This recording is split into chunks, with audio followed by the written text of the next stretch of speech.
What's up, family? Welcome back to the Stop Sinking Show, where we go from struggle to flow.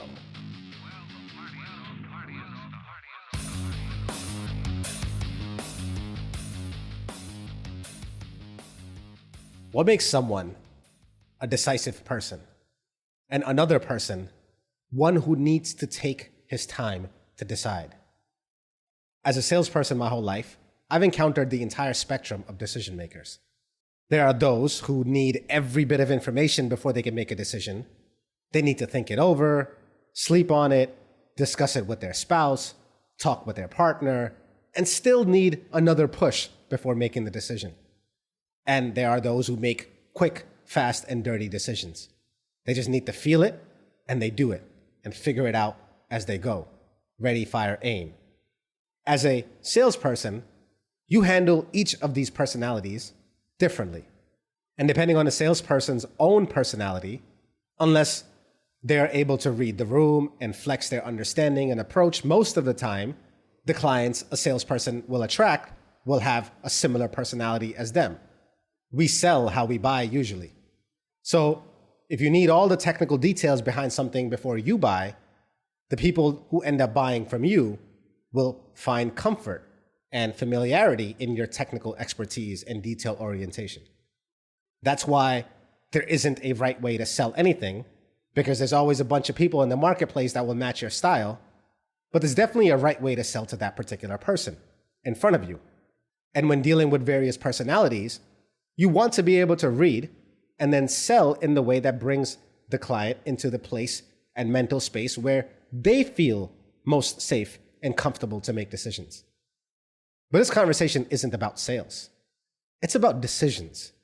Sales just tends to be a profession of dealing with the human aspect of how people make decisions. And it is the job of a salesperson to help people decide to do difficult things that will better their lives, to make the decision to do so. And if making the decision wasn't hard, an entire profession wouldn't exist around trying to help people make them. Let's look at the root of the word decision. It comes from the Latin combination of the prefix de or di and the word cadere, which means to cut off.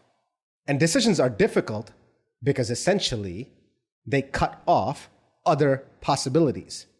They force us to pick left or right in the fork in the road. And once you pick left, you forego seeing what the right would have shown you. And that's why decisions are difficult, because they cut off an alternate reality that could have happened. But that's also why they are the most potent, because you cannot sit at the fork forever. Once you arrive at the fork, that road has already shown you all that it could. To proceed further, you must decide. And there's a progress in that. And there's a pain of loss in that. An opportunity cost of what's given up for what was taken. And so decisions weigh heavy and hold entire worlds within them. And through what you cut off and don't see, you see. I would like to think of myself as someone who's decisive. I don't think I've ever really struggled with making a decision, and more on me questioning this later. But I do have the over-analytical, overthinking mind, hence the Stop Sinking Show. Stop thinking, man. Just do it. But usually it's for the smaller things in life, like buying something. I will research it fully before buying it, and I might even add in a year's worth of anticipation before I pull the trigger. For the bigger things in life, though, I've learned to trust my gut feeling. I usually trust what comes out of my mouth, what my hands decide to do, and I don't spend a lot of time thinking about what if I did this or did that instead. But what got me thinking about this is where I do struggle with making decisions and thinking about what that teaches us about decisions in general. For example, why does booking a flight, booking a hotel, or finally pulling the trigger and finalizing the decision to travel somewhere, why does that feel so difficult? Sometimes just hitting the book or buy button is the hardest part, because it locks you into that decision. Once you have confirmed the ticket, the booking, staying here is no longer an option. You are definitely away now for those dates. It forces you to live with that decision. And that in itself is anxiety provoking because it forces you to cut things off. Pick here or there. Pick one way or another. And then I had to get honest with myself and ask if I really am as good as I think I am at making decisions. Let's get real with ourselves together. How many decisions do you really make a day? And okay, sure, a day consists of 1,000 decisions maybe, but most of them are inconsequential. They're not really decisions because they don't really matter either way. They're just creative directions instead of real decisions, just one option or another. What I mean is real decisions. Like, how practiced are you really in making real life-changing decisions and actually cutting off one thing or another thing? Ones that require real physical pivoting motions, picking of directions for your business, for your family, in your relationships. How many decisions do you really make like that? Probably not a lot if you are honest.